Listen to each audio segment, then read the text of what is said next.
Mark Rogers TV, Alabama, talking SEC championship game. Florida and Alabama for a ninth time. No other matchup in the SEC even comes close during the history of the championship game for this conference going back to 1992. We, of course, bring in Stephen M. Smith of Touchdown Alabama to break down the Gators and the Tide. Stephen, how you doing tonight? Doing well. Coming off a very, very exciting Thanksgiving. Got some stuff done. Ate well. Did a little Black Friday shopping. Not too much. Did not get too into the action, but did enough just to pass the time. You know enough just to get out there, feel a little bit of the atmosphere, the vibe, but not be one of those crazies that are just diving in the fray at anything. Oh, no. We're talking about diving in the fray of trying to get the next Xbox. That's not me. Okay. That's good. That's good to know that you're not one of those. All right. I didn't peg you for one of those, Stephen.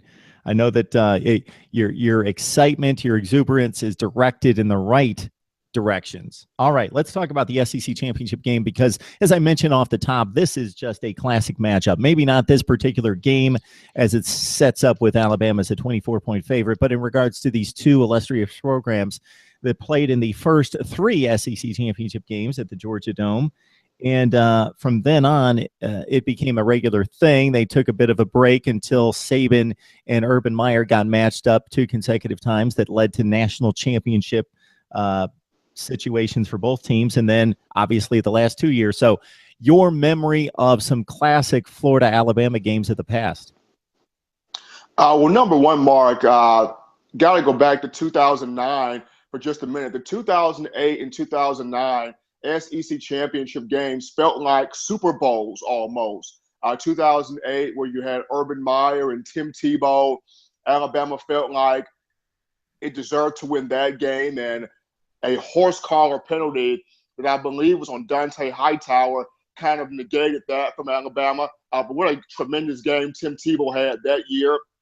And of course, the following year, 2009, the focus for Alabama was getting back to that point, getting back to the SEC championship game and defeating a Florida team that at that point in time was the gold standard for college football because of the coach in Urban Meyer, the quarterback in Tim Tebow, the guys that they had recruited both offensively and on the defensive side of the football. So 08 and 09 definitely come to mind. The 1999 SEC championship game with Freddie Millins and Andrew Zhao. What a career Andrew Zhao had just in itself. Had to battle Tyler Watts back and forth for the starting job. Of course, 1999, it was his team. He, along with Sean Alexander and Freddie Millins, built something together.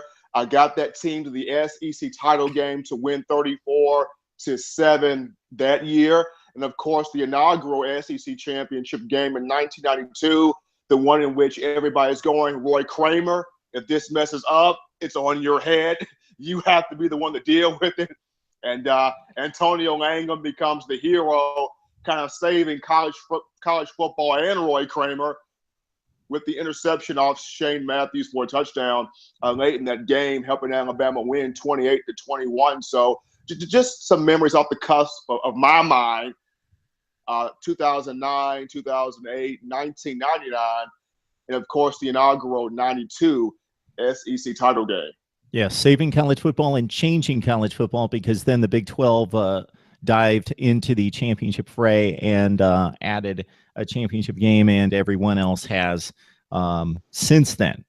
My one up-and-close experience as a professional was in 1994 at the Georgia Dome, covering that game.